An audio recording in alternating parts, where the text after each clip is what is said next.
ನಮಸ್ಕಾರ ಪ್ರಿಯ ವೀಕ್ಷಕರೇ, ಮೂಡಲ ಧ್ವನಿ ಹಳ್ಳ ಪಬ್ಲಿಕ್ ಪವರ್ ಕನ್ನಡ ಯೂಟ್ಯೂಬ್ ಚಾನಲ್ಗೆ ಒಮ್ಮೆ ಸಬ್ಸ್ಕ್ರೈಬ್ ಮಾಡಿ, ಬೆಲ್ ಐಕಾನ್ ಪ್ರೆಸ್ ಮಾಡಿ, ಹೊಸ ವಿಡಿಯೋಗಳನ್ನು ನೋಡ್ತಾ ಇರಿ. ಶೇರ್ ಮಾಡಿ, ಲೈಕ್ ಮಾಡಿ, ಕಮೆಂಟ್ ಬಾಕ್ಸಲ್ಲಿ ಕಮೆಂಟ್ ಹಾಕಿ. ಚಾಮರಾಜನಗರ ಜಿಲ್ಲಾ ಕಾಂಗ್ರೆಸ್ ಅಧ್ಯಕ್ಷ ಸ್ಥಾನಕ್ಕೆ 30 ಜನರು ಅರ್ಜಿಯನ್ನು ಸಲ್ಲಿಸಿದ್ದಾರೆ. ಹಾಗಾಗಿ ಜಿಲ್ಲಾ ಕಾಂಗ್ರೆಸ್ ಅಧ್ಯಕ್ಷ ಸ್ಥಾನಕ್ಕೆ ಸಂಬಂಧಪಟ್ಟಂತೆ ಕೊಳ್ಳೇಗಾಲ ಕ್ಷೇತ್ರಕ್ಕೆ 8 ಮಂದಿ ಆಕಾಂಕ್ಷಿಗಳು ಈಗಾಗಲೇ ಜಿಲ್ಲಾಧ್ಯಕ್ಷ ಸ್ಥಾನಕ್ಕೆ ಪೈಪೋಟಿ ನಡೆಸಿದ್ದಾರೆ. ಹಾಗಾಗಿ ಇದಕ್ಕೆ ACC ಅಬ್ಸರ್ವರ್ ಆಗಿರುವಂತಹ ಶಬರಿನಾಥನ್ ಮಾಜಿ ಶಾಸಕರು ಕೇರಳದಿಂದ ಬಂದು ಇದಕ್ಕೆ ಎಲ್ಲ ಮಾಹಿತಿಗಳನ್ನು ಸಂಗ್ರಹ ಮಾಡಿದ್ದಾರೆ ಮತ್ತು ಸಭೆಯಲ್ಲಿ ಭಾಗವಹಿಸಿದ್ದಾರೆ. ಕೆಲ ಕ್ಷೇತ್ರ ಶಾಸಕರಾದ AR ಕೃಷ್ಣಮೂರ್ತಿ, ಮಾಜಿ ಶಾಸಕರಾದ GN ನಂಜುಂಡಸ್ವಾಮಿ, ಸೋಮಶೇಖರ್, ಜಿಲ್ಲಾ ಕಾಂಗ್ರೆಸ್ ಅಧ್ಯಕ್ಷ ಮರುಸ್ವಾಮಿ, ಬ್ಲಾಕ್ ಕಾಂಗ್ರೆಸ್ ಅಧ್ಯಕ್ಷ ತೋಟೇಶ್ ಚಂದ್ರು ಸೇರಿದಂತೆ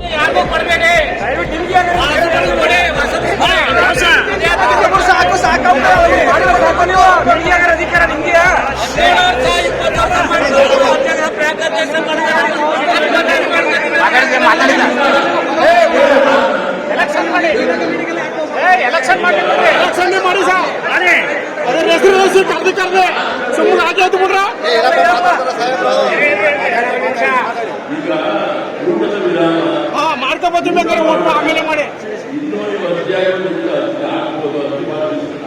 ಸರಿ ಸರ್.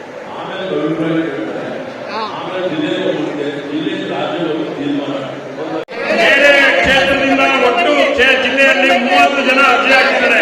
ಅವ್ರ ಮೇಲೆ ಕೊಳ್ಳೇಗಾಲದಿಂದ ಯೋಗೀಶ್ ಅವರು, ಗ್ಯಾರಂಟಿ ಅನುಷ್ಠಾನ ಅಧ್ಯಕ್ಷರಾದ ಚಂದ್ರದವರು, ತಿಮ್ಮರಾಜಪುರದ ರಾಜು ಅವರು, ಚೇತನ್ ದೊಡ್ಡರಾಜ್ ಅವರು, ಮಾಂಬಾಡಿ ನಂಜುಂಡಸ್ವಾಮಿ ಅವರು, ಮತ್ತೆ ನಾನು ಇಷ್ಟು ಜನ ಅರ್ಜಿ ಹಾಕಿದೆ. ಮತ್ತೆ ಜೊತೆಗೆ ಕೇತಮ್ಮ ಅವ್ರು ಬಂದಿಲ್ಲ, ಇವತ್ತು ಕೇತಮ್ಮ ಅವರು ಹಾಕಿದ್ದಾರೆ. DN ನಟರಾಜು ಸಂತರು, ಇಷ್ಟು ಜನ ಒಟ್ಟು 8 ಜನ ಅರ್ಜಿ ಹಾಕಿದ್ದಾರೆ ನಮ್ಮ ವಿಧಾನಸಭಾ ಕ್ಷೇತ್ರದಲ್ಲಿ. ಟೋಟಲಿ ಜಿಲ್ಲೆಯಲ್ಲಿ 30 ಜನ ಅರ್ಜಿ ಹಾಕಿದ್ದಾರೆ.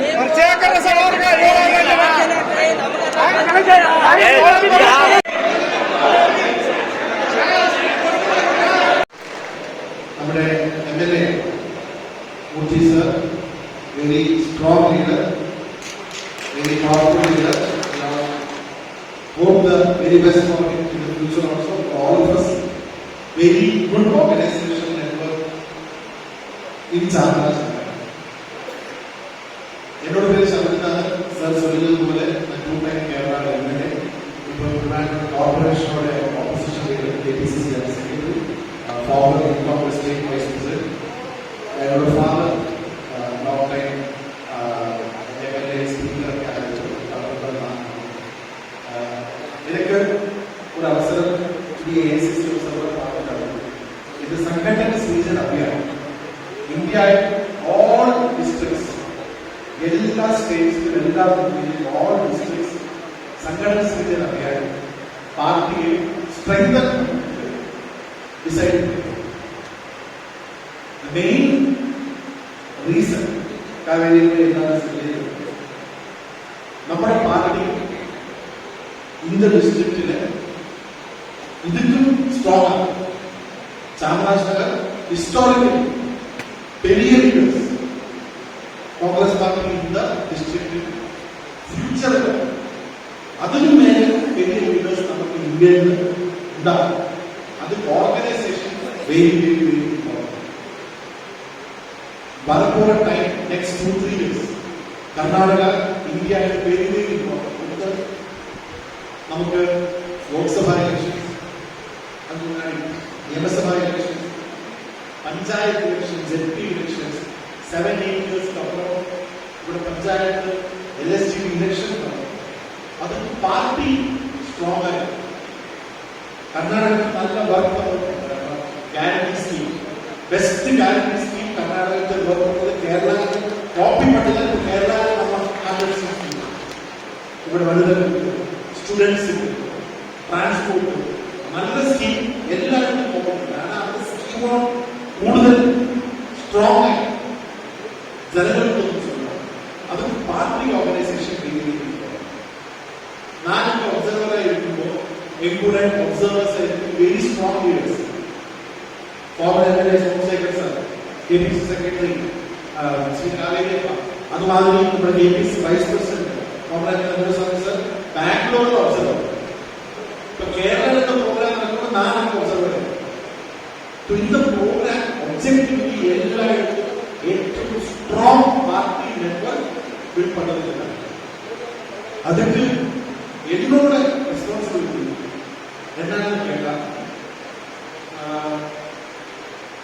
மெடிக்கல் டெஸ்ட் பண்ணுறது. Medical test full body checkup தெரியுமா? ஃபுல் பாடி செக்அப் எத்தனை பிளட் டெஸ்ட், என்ன சுகர், டிபி, என்ன lipid profile, WBC, etcetera etcetera etcetera. அது மாதிரி நம்ம பார்ட்டியோட சாதாரண ஒரு ஃபுல் பாடி செக்அப் நடந்ததுதான் என்னோட.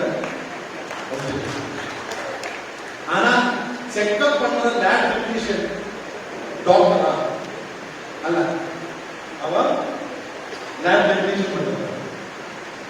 லேப் டெக்னீஷியனோட வேலை என்ன? இதெல்லாம் ப்ராப்பர் டாக்குமெண்ட் பண்ணி அவங்களோட இன்புட் கூடி கேட்கறத டாக்குமெண்ட், அதுக்கப்புறம் என்ன மனதில் என்ன இருக்கிறது இன்புட் கூடி கொண்டு வரும். அது ஏஎஸ்சி அப்சர்வர் எல்லாம் ரெக்கார்ட் பண்ணி இந்தியாவில் எல்லா ரெக்கார்ட் பண்ணி அந்த ஆப் ஏஎஸ்சி. அதுக்கப்புறம் இந்த டிஸ்ட்ரிக்ட்ல யாரெல்லாம் ஃபியூச்சர் அப்சர்வேஷன் ஏஎஸ்சிக்கு சப்மிட் பண்ணதான் ஏஎஸ்சி அப்சர்வரோட ரோல். நான் டிசைட் பண்ண நர்ஸ் தான், டாக்டர் டாக்டர்லாம் கர்நாடகத்திலோ டெல்லியிலும் டிசைட் பண்றேன். ஆனா என்னோட இன்புட் இம்பார்ட்டன்ட், புரிஞ்சுதா? അതുകൊണ്ട് நாம 2030 ஆகணும் என்று பண்றேன். அதுக்கப்புறம் കഴിഞ്ഞ 10 days ஆയിട്ട് எல்லாரும் பேசி சாமராஜ் இப்ப நமக்கு எம்எல்ஏ 1 2 3 எம்எல்ஏஸ் இருக்கு. ஹாஸ்பிட்டல் நமக்கு எம்பி இருக்கு, நமக்கு future all assembly constituencies, Lok Sabha figure majority. ஒரு டவுட் இல்லை, நெக்ஸ்ட் இந்தியா பிரைம் மினிஸ்டர் திரு ராகுல் காந்தி இந்தியா எல்லாரும் சேர்ந்து நீங்க சிட்டி ஆளோட பேசி நான் very educated city Bengaluru city. ஒரு 5 years பேக் மோடி சொல்லியிருந்த பசங்கள் தான் இப்ப ராகுல் காந்தி சொல்லுவாங்க. அதோட அட்வான்டேஜ் நமக்கு இந்த லோக்சபா எலெக்ஷன் கிடைக்கும். அந்த அட்வான்டேஜ் நமக்கு பஞ்சாயத்து எலெக்ஷன் கிடைக்கும். நம்மளுக்கு இந்த ஆளுகள் ஜில்லா பஞ்சாயத்து நம்ம இங்க ஸ்ட்ராங் லீடர்ஸ் இருக்கு, வலுதாக. அப்ப எல்லாரும் ஸ்ட்ராங் மஸ்ட் பண்ணுறது இந்த ப்ரோக்ராம். அதுக்கு கூட எல்லாம் ஹெல்ப் வேணும். இந்த டைம்ல மற்ற எல்லாரும் நல்ல நீதி மேனேஜ் பண்ணுங்க. டிசிசி லீடர்ஷிப்புக்கும் எல்லா வாழ்த்துக்கள் சொல்லிக்கொண்டு best of luck. Jai Congress, Jai BJP. ಒಂದೊಂದು ವಿಧಾನಸಭಾ ಕ್ಷೇತ್ರದಿಂದ ಸುಮಾರು 8 ಜನ ಆಗಿರ್ಬೋದು. 6 ಜನ ನಮ್ಮ ಕ್ಷೇತ್ರದಲ್ಲಿ ಕೊಳ್ಳೇಗಾಲದಿಂದ 6 ಜನ ಜಿಲ್ಲಾ ಅಧ್ಯಕ್ಷರಾಗಿ ಅಪೇಕ್ಷರ ಪಟ್ಟಿ ಅರ್ಜಿಯನ್ನು ಮನೆ ವೀಕ್ಷಕರಿಗೆ ಒಪ್ಪಿಸಿರ್ತಕ್ಕಂಥದ್ದನ್ನು ತಿಳ್ಕೊಂಡಿದ್ದಾರೆ. ಅದರಲ್ಲಿ ಪ್ರಸಿದ್ಧಾರ್ಥಿ, ಪರಿಶಿಷ್ಟ ವರ್ಗ, ಹಿಂದುಳಿದ ವರ್ಗ, ಅಲ್ಪಸಂಖ್ಯಾತರು, ಮಹಿಳೆ, ಯುವಕ, ಹೀಗೆ 6 ಜನಕ್ಕೆ ಇವತ್ತು ಅವಕಾಶ ಇದೆ. ಅವರು ಈ 4 ವಿಧಾನಸಭಾ ಕ್ಷೇತ್ರದಲ್ಲೂ ಕೂಡ ಅದನ್ನ 24 ಆರೋಗ್ಯ ಅವರಲ್ಲಿ ಒಬ್ಬರನ್ನ ಆಯ್ಕೆ ಮಾಡ್ತಾರೆ. ಅವರು ನಮ್ಮ ಜಿಲ್ಲೆಯ ಪಕ್ಷವನ್ನು ಮುನ್ನಡೆಸಿಕೊಂಡು ಅದರ ವಿಶ್ವಾಸ ತಗೊಂಡು ಓದುವಂಥ ಒಬ್ಬ ಮನಸ್ಸುಳ್ಳಂಥ ಶಕ್ತಿಯುತವಾದಂಥ ಆರ್ಥಿಕ ಸಮೃದ್ಧವಾಗಿರ್ತಕ್ಕಂಥ ವಾಹನ ಇರ್ತಕ್ಕಂಥ ಇದೆಲ್ಲ ಕೂಡಿಸ್ಕೊಳ್ಳೋದು. ಯಾಕಂದರೆ ಜವಾಬ್ದಾರಿ ವಹಿಸೋದು ಜವಾಬ್ದಾರಿ ವಹಿಸಬೇಕಾದ್ರೆ ಎಲ್ಲ ಸಂಪನ್ಮೂಲ ಕೂಡಿಕರಿಸಿಕೊಂಡೇ ಇದನ್ನು ನಿರ್ವಹಿಸಿಕೊಂಡವರು ಎಲ್ಲರಿಗಿಂತ ಅನುಭವ ಇರ್ತಕ್ಕಂಥ ಒಬ್ಬ ಹಿರಿಯ ರಾಜಕೀಯ ಸದಸ್ಯತೆ ನಮ್ಮ ಜಿಲ್ಲೆಯಲ್ಲಿ. ಹಾಗಾಗಿ ನಿಮ್ಮನ್ನ ಇಲ್ಲಿ ಏನು ಅತಿ 6 ಜನ ಸಲ್ಲಿಸಿದ್ದಾರೆ ನಮ್ಮ ಕೊಳ್ಳೇಗಾಲ ವಿಧಾನಸಭಾ ಕ್ಷೇತ್ರದಲ್ಲಿ. ಅವರು ಇಲ್ಲಿ ಇದ್ದರೆ ಅವ್ರನ್ನ ಇಲ್ಲಿ ಆಹ್ವಾನಿಸ್ತಾರೆ. ಅವರ ಮುಖ ಪರಿಚಯ, ವ್ಯಕ್ತಿ ಪರಿಚಯ, ಅವರ ಮನವಿಯನ್ನು ಕೂಡ ಮುಂದೆ ಮಾಡಬೇಕು. ಆಮೇಲೆ ಮಾನ್ಯ ವೀಕ್ಷಕರು ಅವರ ವಿಚಾರದಲ್ಲಿ ಅಭಿಪ್ರಾಯವನ್ನು ಕ್ರೋಢೀಕರಿಸ್ತಾರೆ. ಅಭಿಪ್ರಾಯ ಕ್ರೋಢೀಕರಿಸಿ ಅಂತಿಮವಾಗಿ ಅವರು ನಮ್ಮ ಜಿಲ್ಲೆಯಿಂದ ರಾಜ್ಯಕ್ಕೆ ಆ ಪಟ್ಟಿಯನ್ನು ತೋರಿಸ್ತಾರೆ. ಅಂತಿಮವಾಗಿ ರಾಷ್ಟ್ರದಲ್ಲಿ ಅದು ತೀರ್ಮಾನ ಮಾಡ್ತಾರೆ. ಈ ಪ್ರಕ್ರಿಯೆ ಮುಗಿದ್ಮೇಲೆ ಬರೋದು ಇದು ಬ್ಲಾಕ್. ನಮ್ಮಲ್ಲಿರ್ತಕ್ಕಂಥವರು ಒಂದು ಕಡೆ ಕೋಟೇಶ್ ಇದ್ದಾರೆ. ನಾನು ಕೇಳಿದವ್ರಿಗೆ ಎಷ್ಟು ವರ್ಷದ ಅಧ್ಯಕ್ಷ ಆಗಿದ್ದಾರೆ ನನಗೆ ಗೊತ್ತಿರಲಿಲ್ಲ. 17 ವರ್ಷ ಆಯ್ತದೆ ಅಧ್ಯಕ್ಷ, 17 ವರ್ಷ. ಹಾಗೆ ನಮ್ಮ ಜನರನ್ನ ಎಷ್ಟು ವರ್ಷ ನೀವು ವರ್ಷಗಳ ಎಲ್ಲರೂ ಯುವನಾರಾಯಣ ಪ್ರಾಡಕ್ಟ್ಸ್ ಇರಲ್ಲ. ಆ ಕಾಲದಲ್ಲಿ ಅವರು ಮಾಡಿ ಏನು ಮಾಡೋದನ್ನೇ ಉಳಿಸ್ಕೊಂಡು ಹೇಗೆ ಮಾಡಕ್ಕೆ ಹೋಗಲಿಲ್ಲ. ಇರಲಿ ಅವ್ರ ತೀರ್ಮಾನಕ್ಕೆ ನಾವು ಹೋಗ್ತಿದ್ದು ಎಲ್ಲರೂ ನಾನು ಕೂಡ ಒಪ್ಕೊಂಡಿದ್ದೆ. ಇಲ್ಲ ಚುನಾವಣೆ ಇರೋದು ಬೇಡ ಮುಂದುವರಿದೆ ಅಂದರು. ಈಗ ಅವರು ಇನ್ನೊಂದು ಚುನಾವಣೆಯಾಗಿ ಹೊಸ ಇರೋದು 2028-29 ಸೊ ಬ್ಲಾಕ್ನಲ್ಲಿ ಇದ್ದರೂ ಚುನಾವಣೆ ಆಗಬೇಕು. ಆಮೇಲೆ ಪದಾಧಿಕಾರಿಗಳು, ಜಿಲ್ಲೆಯ ಪದಾಧಿಕಾರಿಗಳು, ಒಂದು ಬ್ಲಾಕ್ನ ಪದಾಧಿಕಾರಿಗಳು, ಇಲ್ಲೆಲ್ಲೂ ಪದಾಧಿಕಾರಿಗಳನ್ನ ಕಾಣ್ತಾನೆ ಇಲ್ಲ. ನಾನು 2008 ಕಾಂಗ್ರೆಸ್ ಇದ್ದಾರೆ, ಆಕ್ಟಿವೇಟ್ ಮಾಡಿಲ್ಲ. ಅದನ್ನು ಆಕ್ಟಿವೇಟ್ ಮಾಡ್ತಕ್ಕಂಥ ದೇಶಗಳಾಗಬೇಕು. 4 ಜನ ಉಪಾಧ್ಯಕ್ಷರು, 2 ಪ್ರಧಾನ ಕಾರ್ಯದರ್ಶಿಗಳು, 4 ಜನ ಕಾರ್ಯದರ್ಶಿಗಳು, ಒಬ್ಬ ಖಜಾನೆ ಮಾಡಿ ಉಳಿದಲ್ಲ ಪದಾಧಿಕಾರಿಗಳು ಮಾಡಬೇಕು. ಅದನ್ನು ರಾಜ್ಯದವರು ಜಿಲ್ಲೆ ಕಳಿಸ್ಕೋಬೇಕು. ಎಷ್ಟು ಜನ ಸಮಿತಿಯಲ್ಲಿರಬೇಕು ಅಂತಕ್ಕಂಥ ಅವೆಲ್ಲರೂ ಕೂಡ ಸಮಾನವಾಗಿ ಅವಕಾಶವನ್ನು ಅನುಭವದಲ್ಲಿರ್ತಕ್ಕಂಥ ಅವಕಾಶ ಆಗುತ್ತೆ. ಆ ರೀತಿಯಲ್ಲಿ ಈ ಪ್ರಕ್ರಿಯೆಯನ್ನು ನಮ್ಮ ರಾಷ್ಟ್ರದ ನಾಯಕರು, ರಾಜ್ಯದ ನಾಯಕರು ಇವತ್ತು ಜಿಲ್ಲೆಗೆ ಮತ್ತು ತಾಲೂಕಿಗೆ ಅವನ್ನ ಕಳಿಸ್ಕೊಳ್ಳೋ ಮುಖಾಂತರ ಈ ಪ್ರಕ್ರಿಯೆಯು ಸಾಧನೆ ಆಗ್ತದೆ. ಇವತ್ತು ಎಲ್ಲರೂ ಕೂಡ ಕರೆದು ಸಭೆ ಮಾಡಲಿಕ್ಕೆ ಆಗಿಲ್ಲ. ಪಕ್ಷದ ಸೂಚನೆ ಪಾಲನೆ ಮಾಡಬೇಕು.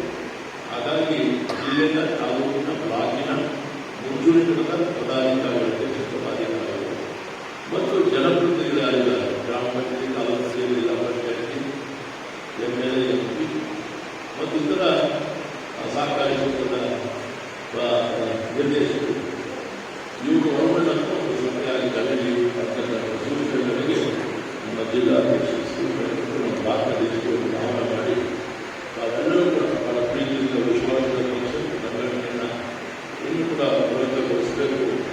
ಉತ್ತಮವನ್ನು ನಾವು ಜವಾಬ್ದಾರಿ ಅವಕಾಶ ಮಾಡಬೇಕು ಅಂತ ಬಂದಿದ್ದೀರ. ಅವರು ಯಾರ್ಯಾರು ಈಗ ಅರ್ಜಿಯನ್ನು ಸಲ್ಲಿಸಿದ್ದಾರೆ ಅನ್ನೋದನ್ನು ನಾವು ತಿಳಿಸ್ತಾರೆ. ನಮಗೂ ಕೂಡ ಗೊತ್ತಿಲ್ಲ, ಪರಿಪೂರ್ಣವಾಗಿತ್ತು. ಅವ್ರು ತಿಳಿಸ್ತಾರೆ. ಅವ್ರು ಇದ್ದರೆ ಅವರು ಕೂಡ ಬಂದು ಇಲ್ಲಿ ಮನೆ ಮಾಡಿಕೊಳ್ಳಿಕ್ಕೆ ಹೇಳ್ತಾರೆ. ನಂತರ ಮಾನ್ಯ ಸಭೆನಾಥರು ಮಾತಾಡ್ತಾರೆ ಅಥವಾ ಜಿಲ್ಲಾಧ್ಯಕ್ಷರು ಮಾತಾಡೋದು, ಇಬ್ಬರು ಮಾತಾಡೋದಲ್ಲೇ ಅಂತಿಮವಾಗಿ ಏನು ಒಳ್ಳೆಯ ಕೊಡಬೇಕಂಥದ್ದು ಸಭೆನಾಥರು ಅಂತಿಮವಾಗಿ ಒಂದು ಸ್ವರೂಪವನ್ನು ನೀವು ತಿಳಿಸಿ ಈ ಪ್ರಕ್ರಿಯೆ ಬಹಳ ಯಶಸ್ವಿಯಾಗಿ ಪುನರಚನೆ ಆಗಬೇಕಾಗಿದೆ. ನಾನು ಕಾಂಗ್ರೆಸ್ಗೆ ಬಂದು ಸೇರಿದ ಸಂದರ್ಭದಲ್ಲಿ ಇದನ್ನು ಅವತ್ತು ನಮ್ಮ ಪಕ್ಷದ ವರಿಷ್ಠರಿಗೆ ನಾನು ಹೇಳ್ಕೊಂಡಿದ್ದೆ. ಜನತಾ ಪರಿವಾರ ಇರ್ಬೋದು, ಭಾರತೀಯ ಜನತಾ ಪಾರ್ಟಿ ಇರ್ಬೋದು, ಅಲ್ಲಿ ಸಮಿತಿಗಳ ಪುನರಚನೆ ಆಗ್ತಾ ಇರ್ತದೆ. ರಾಜ್ಯ ಮಟ್ಟ, ರಾಷ್ಟ್ರ ಮಟ್ಟ, ಜಿಲ್ಲಾ ಮಟ್ಟ, ತಾಲೂಕು ಮಟ್ಟ ಅಂತೇಳಿ ನಮ್ಮಲ್ಲಿ ಕೂಡ ಆಗಬೇಕು ಅಂತಕ್ಕಂಥ ಅಭಿಪ್ರಾಯ. ಕಳೆದ ಧ್ರುವನಾರಾಯಣ ಲೋಕಸಭೆ ಚುನಾವಣೆ ಸಂದರ್ಭದಲ್ಲಿ ಪುನರಚನೆ ಆಗಲಿದೆ. ಕಳೆದ ಧ್ರುವನಾರಾಯಣ ಲೋಕಸಭೆ ಚುನಾವಣೆ ಮಾನ್ಯ ಅಂದಿನ ನಮ್ಮ ಅಭ್ಯರ್ಥಿಗಳು ಧ್ರುವನಾರಾಯಣವರು ಹೊಸಬರಿಗೆ ಈಗ ಆಯ್ಕೆ ಮಾಡಲು ಚುನಾವಣೆ ಸಂದರ್ಭದಲ್ಲಿ ನಮಗೆ ಸಂಘಟನೆಗೆ ಚುನಾವಣೆಯನ್ನು ಎದುರಿಸಲಿಕ್ಕೆ ಸ್ವಲ್ಪ ಶ್ರಮ ಆಗುತ್ತದೆ. ಇಲ್ಲಿಯೂ ಕೂಡ ಈ ಜವಾಬ್ದಾರಿ ನಿರ್ವಹಿಸಬೇಕಾದರೆ ನಮಗೆ ತುಂಬ ಸಾಧ್ಯ ಆಗಿದೆ. ಸಂಘಟನೆ ಮಾಡಿ ನಮ್ಮ ಗುರುವನ್ನು ಪಡ್ಕೊಳ್ಳಿಕ್ಕೆ ಅಭಿಪ್ರಾಯವನ್ನು DK ಶಿವಕುಮಾರ್ ಅವರು ಅಧ್ಯಕ್ಷ ಸಂದರ್ಭದಲ್ಲಿ ಅವರಿಗೆ ಪ್ರಸ್ತಾಪ ಮಾಡಿ ಈ ಪ್ರಕ್ರಿಯೆಯನ್ನು ಮುಂದೂಡಬೇಕಂತಕ್ಕೆ ಪಕ್ಷ ತೀರ್ಮಾನ ಮಾಡಿದೆ. ಅಂತಿಮವಾಗಿ ಇವತ್ತು ಹರಿಪ್ರಸಾದ್ ಅವರು ಅಧ್ಯಕ್ಷರಾಗಿ ಜವಾಬ್ದಾರಿ ನಿರ್ವಹಿಸಿದಲ್ಲಿ ಅವರು ಕೆಳಹಂತದಿಂದ ಗ್ರಾಸ್ ರೂಟ್ ಲೆವೆಲ್ನ ಪಕ್ಷದಲ್ಲಿ ನೋಡಿಕೊಂಡು ಸಂಘಟನೆ ಮಾಡಿಕೊಂಡು ಈ ರೀತಿಯಲ್ಲಿ ಅವರಿದ್ದ ಸ್ಥಾನದಲ್ಲಿ ಕಾರ್ಯನಿರ್ವಹಿಸತಕ್ಕಂಥ ನಮ್ಮ ಕಾರ್ಯದಲ್ಲಿ ಸ್ಥಾನಗಳೇ ಇದು ಪಕ್ಷದ ಪ್ರತಿಯೊಬ್ಬರು ಕೂಡ ಈ ಜವಾಬ್ದಾರಿ ಕೊಡಬೇಕು.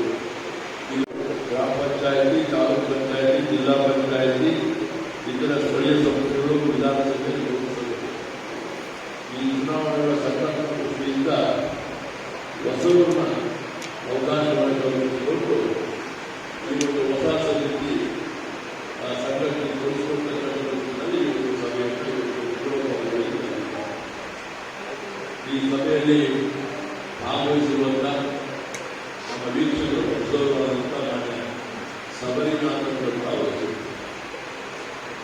ಕೆಲವು ಉಲ್ಲೇಖ ಮಾಡಬೇಕಾದ್ರೆ ಸಬರಿನಾಥ್ ಅವರು ಈ ಕೇರಳ ರಾಜ್ಯದಲ್ಲಿ 2 ಬಾರಿ ಶಾಸಕರಾಗಿದ್ದಂಥವರು 3ನೇ ಬಾರಿ ಶಾಸಕರಾಗಿರುವಂಥ ಅವಕಾಶ ಅವರಿಗೆ ತ್ರಿವೇಂದ್ರದಿಂದ ಇತ್ತು. ಮಂತ್ರಿಯಾಗತಕ್ಕಂಥ ಯೋಗ ಕೂಡ ಅವರಿತ್ತು.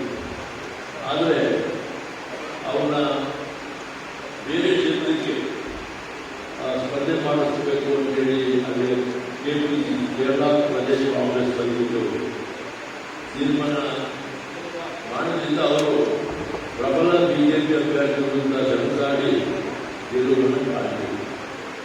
ಅಂಥವ್ರಿಗೆ ಒಂದು ಜವಾಬ್ದಾರಿ ಕೊಟ್ಟು ಎಸಿ ನಮ್ಮಲ್ಲಿ ಕಳಿಸ್ಕೊಟ್ಟಿದ್ದಾರೆ. ಅವ್ರ ಜೊತೆಗೂಡಿ ಬಂದಿರತಕ್ಕಂಥ ನಮ್ಮ ಮೈಸೂರಿನ ನಗರ ಪ್ರದೇಶದ ಕೃಷ್ಣರಾಜ ಕ್ಷೇತ್ರದ ಮನೆಯ ಪೌರಾಣಿಕ ಶಾಸಕರಾಗಿರುವಂಥ ಸೋಮಶೇಖರವರೇ, ಮತ್ತೊಬ್ಬರು ವೀಕ್ಷಕರಾಗಿ ಆಗಿರ್ತಕ್ಕಂಥ ಯುವನಾರಾಯಣವರು ಆತ್ಮರಾಗಿದ್ದಂಥ ಮನೆಯ ಸಾರ್ವಜನಿಕರವರೇ ಮತ್ತು ನಮ್ಮ ಕ್ಷೇತ್ರದ ನಮ್ಮ ಈ ಭಾಗದಿಂದ ರಾಜ್ಯದ ಉಪಾಧ್ಯಕ್ಷರಾಗಿ ಕೆಪಿಸಿಸಿಯಲ್ಲಿ ಜವಾಬ್ದಾರಿ ನಿರ್ವಹಿಸತಕ್ಕಂಥ ಮಾಜಿ ಶಾಸಕರಾದ ಬಿ ಎನ್ ವೆಂಕಟಸ್ವಾಮಿಯವರೇ, ನಮ್ಮ ಜಿಲ್ಲೆಯ ಅಧ್ಯಕ್ಷರಾದಂಥ ಮಾನ್ಯ ಮರಿಸ್ವಾಮಿಯವರೇ ಮತ್ತು ಬ್ಲಾಕ್ನ ಅಧ್ಯಕ್ಷ. ಇದು ಕರ್ನಾಟಕ ರಾಜ್ಯದ ಜೊತೆಯಲ್ಲಿ 5 ರಾಜ್ಯಗಳಲ್ಲಿ ಈ ಒಂದು ಸಂಘಟನಾ ಅಭಿಯಾನ ನಡೆದಿದೆ. ಇನ್ನು 23 ರಾಜ್ಯಗಳಲ್ಲಿ ಸಂಘಟನಾ ಅಭಿಯಾನ ಸಂಪೂರ್ಣವಾಗಿ ಯಶಸ್ವಿಯಾಗಿ ಪೂರ್ಣ ಆಗಿದೆ. ಹಾಗಾಗಿ ಎಲ್ಲ ರಾಜ್ಯಗಳಲ್ಲೂ ಕೂಡ ಎಐಸಿಸಿಯ ಕಾರ್ಯದರ್ಶಿಗಳ ಜೊತೆ, ಎಐಸಿಸಿಯ ಹಿರಿಯ ನಾಯಕರ ಜೊತೆ, ಆಯಾ ಪಕ್ಷದ ಸಂಘಟನೆಯ ಹಿರಿಯರನ್ನ ಮತ್ತು ಶಾಸಕರುಗಳನ್ನ ಕೂಡಿಸಿಕೊಂಡು ಆ ರಾಜ್ಯಗಳಲ್ಲಿ ಸಂಘಟನೆಯನ್ನ ತಳಮಟ್ಟದಿಂದ ಕಟ್ಟಬೇಕು. ಕೇಡರ್ ಬೇಸ್ ಪಾಲಿಟಿಕ್ಸ್ ಅಂತ ಹೇಳ್ತಾರೆ. ಹಾಗಾಗಿ ಕಾರ್ಯಕರ್ತರು ಇದ್ದರೆ ಒಂದು ಸಂಘಟನೆ ಉಳ್ಕೊಳ್ಳಕ್ಕೆ ಸಾಧ್ಯ ಆಗ್ತದೆ. ಈ ಅಭಿಯಾನ ಪ್ರಾರಂಭ ಆಗಿ ಸುಮಾರು 7 ತಿಂಗಳಾಯಿತು. 7 ತಿಂಗಳಲ್ಲಿ ನಾನು ಮೊದಲೇ ಹೇಳಿದ ಹಾಗೆ 23 ರಾಜ್ಯಗಳಲ್ಲಿ ಅಭಿಯಾನ ಮುಕ್ತಾಯ ಆಗಿದೆ. ಮೊನ್ನೆ ತಾನೇ ಕರ್ನಾಟಕದಲ್ಲಿ ಹೋದ ಶುಕ್ರವಾರ ಅಂದರೆ 10 ದಿವಸಗಳ ಹಿಂದೆ ನಮ್ಮ ಪ್ರಧಾನ ಕಾರ್ಯದರ್ಶಿಗಳು, ನಮ್ಮ ಸಂಘಟನೆಯ ಆಡಳಿತಗಾರರಾಗಿರ್ತಕ್ಕಂಥ ಲೋಕಸಭೆಯ ಸದಸ್ಯರು ಆಗಿರ್ತಕ್ಕಂಥ ಸನ್ಮಾನ್ಯ ವೇಣುಗೋಪಾಲ್ಜಿ ಅವರು ಹಾಗೂ ಮತ್ತೊಬ್ಬರು ಪ್ರಧಾನ ಕಾರ್ಯದರ್ಶಿಗಳು, ರಾಜ್ಯ ಲೋಕಸಭೆಯ ಸದಸ್ಯರು, ನಮ್ಮ ರಾಜ್ಯದ ಜವಾಬ್ದಾರಿ ಹೊತ್ತಂತ ಉಸ್ತುವಾರಿಯಲ್ಲಿ ನಿಪುಣತೆಯನ್ನು ಹೊಂದಿರತಕ್ಕಂಥ ಸನ್ಮಾನ್ಯ ಸುರ್ಜೇವಾಲ ಅವರಿಬ್ಬರು ಕೂಡ ಬಂದು ಕರ್ನಾಟಕ ರಾಜ್ಯದಲ್ಲಿ ಗೋವಾ, ನಮ್ಮ ಪಾಂಡಿಚೇರಿ, ತಮಿಳುನಾಡು, ಹಾಗೆ ಬೇರೆ ಬೇರೆ ಕೇರಳ, ಆಂಧ್ರ, ತೆಲಂಗಾಣ ಎಲ್ಲ ರಾಜ್ಯಗಳನ್ನ ಅಭಿಯಾನ ಕಾರ್ಯಕ್ರಮವನ್ನು ಉದ್ಘಾಟನೆ ಮಾಡಿದೆ. ಆ ಉದ್ಘಾಟನೆಯಲ್ಲಿ ಗೌರವದಿಂದ ನಮ್ಮ ಅಧ್ಯಕ್ಷರಾದಂಥ ಪಕ್ಷದ ತಳಮಟ್ಟದಿಂದ ತಿಳ್ಕೊಂಡಿರತಕ್ಕಂಥ ಸನ್ಮಾನ ಹರಿಪ್ರಸಾದ್ ಅವರು ಇವತ್ತಿನ ನಮ್ಮೆಲ್ಲರ ಆಡಳಿತದ ಜವಾಬ್ದಾರಿ ನೇತೃತ್ವ ದೊಡ್ಡ ಶ್ರೀಮಂತರಾಗಿ ಒಂದು ಬುದ್ಧಿವಂತರು, ಪ್ರಜ್ಞಾವಂತರು ಆಗಿರ್ತಕ್ಕಂಥ ಸನ್ಮಾನ್ಯ ಡಿ.ಕೆ. ಶಿವಕುಮಾರ್ ಅವರ ನಾಯಕತ್ವ ಹಾಗೂ ನಮ್ಮೆಲ್ಲರ ಹಿರಿಯ ಚೇತನ, ನಮ್ಮೆಲ್ಲರೂ ಕೂಡ ಮಾರ್ಗದರ್ಶಕರಾಗಿರ್ತಕ್ಕಂಥ ರಾಜ್ಯದಲ್ಲಿ 2 ಬಾರಿ ಮುಖ್ಯಮಂತ್ರಿಗಳು, 2 ಬಾರಿ ವಿರೋಧ ಪಕ್ಷದ ನಾಯಕರಾಗಿ ಇವತ್ತಿನ ಸಿಡಬ್ಲ್ಯೂಸಿಯ ಸದಸ್ಯರಾಗಿರ್ತಕ್ಕಂಥ ಸನ್ಮಾನ್ಯ ಸಿದ್ದರಾಮಯ್ಯ ಅವರ ನಾಯಕತ್ವದಲ್ಲಿ ಈ ಕಾರ್ಯಕ್ರಮ ಬೆಂಗಳೂರಿನ ಭಾರತ್ ಜೋಡೋ ಭವನದಲ್ಲಿ, ಇಂದಿರಾ ಭವನದಲ್ಲಿ ಉದ್ಘಾಟನೆ ಆಯಿತು. ಆ ಒಂದು ಉದ್ಘಾಟನೆ ಆದ ಸಂದರ್ಭದಲ್ಲಿ ಎಐಸಿಸಿಯಿಂದ ಅಬ್ಸರ್ವರ್ಸ್ ಯಾಕೆ ಬಂದಿದ್ದಾರೆ, ಕೆಪಿಸಿಸಿಯಿಂದ ಯಾರ್ಯಾರು ಅನುಭವಿಸಿದ್ದಾರೆ, ಅವರ 10 ಜನರು ಮಾತ್ರ ಆ ಸಭೆಯಲ್ಲಿ ಕರೆದು ಏನೆಲ್ಲ ಮಾಡಬೇಕು ಅಂತ ಹೇಳಿ ನಮಗೆ ತಿಳುವಳಿಕೆಯನ್ನು ಕೂಡ ಕೊಟ್ಟಿದ್ದಾರೆ. ಆ ತಿಳುವಳಿಕೆ ಆಗಿ ನನಗೆ ಪಕ್ಷ ಬೆಂಗಳೂರಿನ ವೆಸ್ಟ್ ಅಂದ್ರೆ 12 ವಿಧಾನಸಭಾ ಕ್ಷೇತ್ರಗಳು ಬರುತ್ತೆ. ಈಗ ಮತ್ತೆ ನನ್ನನ್ನು ಕೊಡಗು ಜಿಲ್ಲೆಗೆ ಹೋಗಬೇಕು ಅಂತೇಳಿ ಮೊನ್ನೆ ತಾನೇ ಹೇಳಿದ್ದಾರೆ. ಹಾಗಾಗಿ ಬೆಂಗಳೂರು ವೆಸ್ಟ್ ಸಂಪೂರ್ಣವಾಗಿ ಮುಕ್ತಾಯ ಆಗಿದೆ. ಅಲ್ಲಿ ಎಲ್ಲಾ ಸಭೆಗಳನ್ನು ಮಾಡಿದ್ದೇವೆ. ಸುಮಾರು ಯಶವಂತಪುರ ಕ್ಷೇತ್ರ 1ರಲ್ಲೇ 2,000 ಜನ ಪ್ರಮುಖರು ಕಾರ್ಯಕರ್ತರುಗಳು ಸೇರಿದ್ವಿ. ಅದೇ ರೀತಿ ವಿಜಯನಗರ, ಗೋವಿಂದರಾಜನಗರ, ಮಲ್ಲೇಶ್ವರಂ, ರಾಜಾಜಿನಗರ, ಪದ್ಮನಾಭನಗರ, ಬಸವಗುಡಿ, ನಮ್ಮ ರಾಜರಾಜೇಶ್ವರಿ ನಗರ, ಕುಸುಮ ಅವರ ಕಾನ್ಸ್ಟಿಟ್ಯೂನ್ಸಿ, ಹೀಗೆ ಎಲ್ಲಾ ಕ್ಷೇತ್ರಗಳಲ್ಲೂ ಕೂಡ ದೊಡ್ಡ ದೊಡ್ಡ ಕ್ಷೇತ್ರಗಳನ್ನು ಆಯ್ಕೆ ಮಾಡಿಕೊಂಡು ದಾಸಹಳ್ಳಿ ಆಗಿ ಒಳ್ಳೆ ಕಾರ್ಯಕ್ರಮಗಳನ್ನು ಮಾಡಿ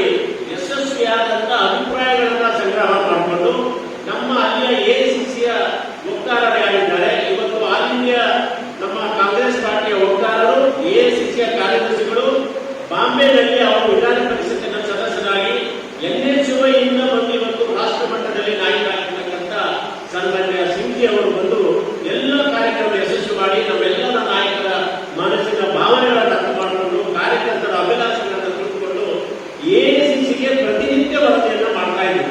ಅದೇ ರೀತಿಯಲ್ಲಿ ಮೊನ್ನೆ ಸಂಬುನಾಥ್ ಅವರು ಕೂಡ ನಮ್ಮ ಜಿಲ್ಲೆಯಲ್ಲಿ ಈಗಾಗಲೇ ಗುಂಡ್ಲುಪೇಟೆ ಮತ್ತು ಹನೂರು ಭಾಗ ಮುಕ್ತಾಯಾಗಿದೆ.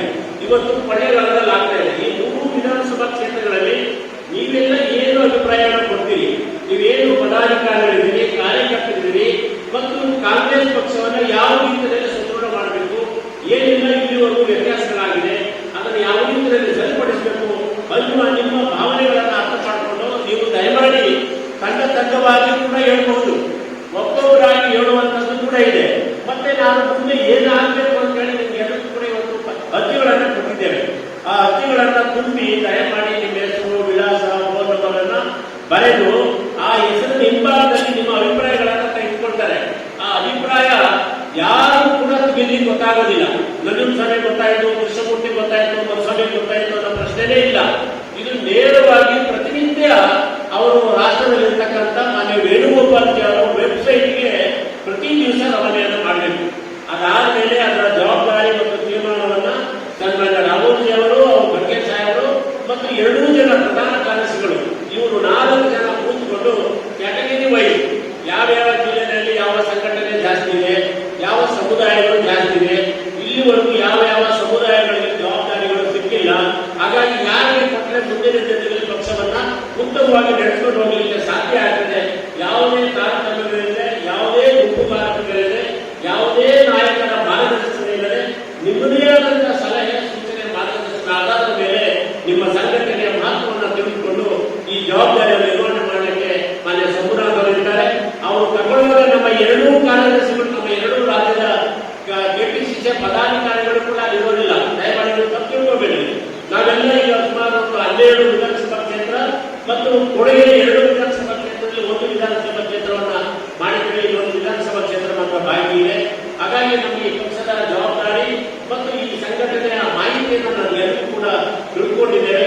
ಅನೇಕ ರೀತಿಯಲ್ಲಿ ಎಲ್ಲ ಕಾರ್ಯಕರ್ತರು ಯಾರೂ ಕೂಡ ಒಬ್ಬರಿಗೊಬ್ಬರಿಗೆ ಮನಸ್ತಾಪ ಆಗದಾಗೆ ನೀವು ದಯಮಾಡಿ ಮುಂದೆ ಈ ಜಿಲ್ಲಾ ಮಟ್ಟದಲ್ಲಿ ಯಾವ ರೀತಿಯಲ್ಲಿ ಸಂಘಟನೆ ಮಾಡಬೇಕು, ಬ್ಲಾಕ್ ಮಟ್ಟದಲ್ಲಿ ಯಾವ ರೀತಿಯಲ್ಲಿ ಸಂಘಟನೆ ಮಾಡಬೇಕು ಮತ್ತು ನಿಮ್ಮ ಬೂತ್ನಲ್ಲಿ ಯಾವ ರೀತಿಯಲ್ಲಿ ಮಾಡಬೇಕು, ನಿಮ್ಮ ಏನು ಮಂಡಲ ಅಂತ ಕರೀತೀವಿ, ಮಂಡಲ ಅಂದ್ರೆ ಪಂಚಾಯಿತಿ, ಆ ಪಂಚಾಯಿತಿಯಲ್ಲಿ ಯಾವ ರೀತಿಯಲ್ಲಿ ಸಂಘಟನೆ ಮಾಡಬೇಕು, ಯಾವ್ಯಾವ ಕಾರ್ಯಕರ್ತರು ಇಲ್ಲಿ ಹೊಂದಿದ್ದಾರೆ, ಯಾರು ಆಕ್ಟಿವ್ ಕೆಲಸ ಮಾಡ್ತಾ ಇದ್ದಾರೆ, ಯಾರು ಆಕ್ಟಿವ್ ಕೆಲಸ ಮಾಡ್ತಾ ಇಲ್ಲ, ಇನ್ನು ಯಾರೆಲ್ಲ ನೀವು ಮಾಡಬೇಕು ಬರಬೇಕು ಅಂತ ಇದ್ದೀರಿ.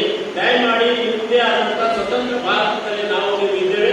ದಯಮಾಡಿ ನೇರವಾಗಿ ನಿಮ್ಮ ಭಾವನೆಗಳನ್ನು ಹಂಚಿಕೊಳ್ಳಿಕ್ಕೆ ಇವತ್ತು ರಾಹುಲ್ ಅವರು ಖರ್ಗೆ ಅವರು ಅವಕಾಶವನ್ನು ಮಾಡಿಕೊಂಡಿದ್ದಾರೆ. ಈ ಅವಕಾಶವನ್ನು ಸದ್ಬಳಕೆ ಮಾಡಿಕೊಳ್ಬೇಕು.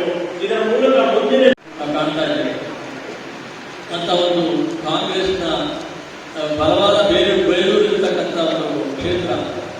ಇಲ್ಲಿ ತಮ್ಮೆಲ್ಲರ ಶ್ರಮ ಕಾರ್ಯಕರ್ತರು ಬಹಳ ಅಸಾಧಾರಣವಾಗಿ ಕೆಲಸ ಮಾಡಿರ್ತಕ್ಕಂಥದಕ್ಕೆ ಇವತ್ತು ಗೆಲುವಿನ ಅಂತರನೇ ಸಾಕ್ಷಿಯಾಗಿದೆ. ಹಾಗಾಗಿ ತಮ್ಮೆಲ್ಲರ ಪ್ರಯತ್ನ, ಶ್ರಮ ಯಾವುದೇ ಒಂದು ಪಕ್ಷಕ್ಕೆ ಆ ಕಾರ್ಯಕರ್ತರೇ ಆಧಾರ ಸ್ತಂಭಗಳು. ಆ ಕಾರ್ಯಕರ್ತರ ಆಧಾರ ಸ್ತಂಭದಿಂದ ಇವತ್ತು ಪಕ್ಷ ಇಷ್ಟೆಲ್ಲ ಚೆನ್ನಾಗಿರಲಿಕ್ಕೆ ಸಾಧ್ಯತೆ ಆಗಿದೆ. ಹಾಗೆ ಸಂಘಟನಾ ಸೃಜನ ಅಭಿಯಾನ ಅಂತೇಳಿ ಎಐಸಿಸಿ ಅವರು ಇಡೀ ಭಾರತದಾದ್ಯಂತ ಪಕ್ಷವನ್ನು ಸಂಘಟನೆ ಮಾಡಲಿಕ್ಕೆ, ಪಕ್ಷದಲ್ಲಿ ಮತ್ತೆ ಮರು ಚೈತನ್ಯವನ್ನು ತುಂಬಲಿಕ್ಕೆ, ಮತ್ತೆ ಹೊಸ ಶಕ್ತಿಯನ್ನು ತುಂಬಲಿಕ್ಕೆ ಸಂಘಟನಾ ಸೃಜನ ಅಭಿಯಾನವನ್ನು ಪ್ರಾರಂಭ ಮಾಡಿದ್ದಾರೆ. ಇಡೀ ದೇಶದಾದ್ಯಂತ ಮಾಡ್ತಾ ಇದ್ದಾರೆ. ಎಲ್ಲ ಕ್ಷೇತ್ರಗಳಲ್ಲೂ ಕೂಡ ಅಧ್ಯಕ್ಷರನ್ನ, ಬ್ಲಾಕ್ ಅಧ್ಯಕ್ಷರನ್ನ, ಪದಾಧಿಕಾರಿಗಳನ್ನ ಹೊಸ ಆಯ್ಕೆಯನ್ನ ಮಾಡ್ತಾ ಇದ್ದಾರೆ. ಅಗತ್ಯದಲ್ಲಿ ಬದಲಾವಣೆ ಕೆಲಸ ಮಾಡಿಲ್ಲ ಅಂತ ಅಲ್ಲ, ಆದರೆ ಪಕ್ಷಕ್ಕೆ ಹೊಸ ಚೈತನ್ಯವನ್ನು ತುಂಬಬೇಕು, ಹೊಸಬರಿಗೂ ಅವಕಾಶ ಆಗಬೇಕು. ಯಾರು ಹೆಚ್ಚು ಶ್ರಮವಹಿಸಿ ಪಕ್ಷವನ್ನು ಸಂಘಟನೆ ಮಾಡ್ತಾರೆ ಅಂತವ್ರಿಗೆ ಅವಕಾಶಗಳನ್ನ ಹೆಚ್ಚೆಚ್ಚು ಕಲ್ಪಿಸಬೇಕು ಅನ್ನೋ ದೃಷ್ಟಿಯಿಂದ ಸಂಘಟನಾ ಸೃಜನ ಅಭಿಯಾನ ಇಡೀ ದೇಶದಾದ್ಯಂತ ನಡೀತಾ ಇದೆ. ಹಾಗೆ ಚಾಮರಾಜನಗರದಲ್ಲೂ ಕೂಡ ನನ್ನನ್ನು ಪುಷ್ಪಾವರಣ ಸ್ವಾಮಿನಾಥ್ ಅವರ ನೇತೃತ್ವದಲ್ಲಿ ಕಾರ್ಯಕ್ರಮ ಸೇರಿಸಿ ಸಂಘಟನೆ ಮಾಡಿದ್ದಾರೆ.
ವಿಧಾನಸಭಾ ಕ್ಷೇತ್ರದಲ್ಲೂ ಸಹ ನಡೀತಾ ಇದೆ. ಈ ದಿನ ನಮ್ಮ ಕೊಳ್ಳೇಗಾಲ ವಿಧಾನಸಭಾ ಕ್ಷೇತ್ರದ ಎರಡೂ ಬ್ಲಾಕ್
ಮಾಡಿದ್ರ ಬನ್ನಿ ಸರ್ ಪ್ಲೀಸ್ ಅವ್ರಿಗೆ ಹಾಕ್ಬಿಡಪ್ಪ ನನಗೆ ಬೇಡ ಸರ್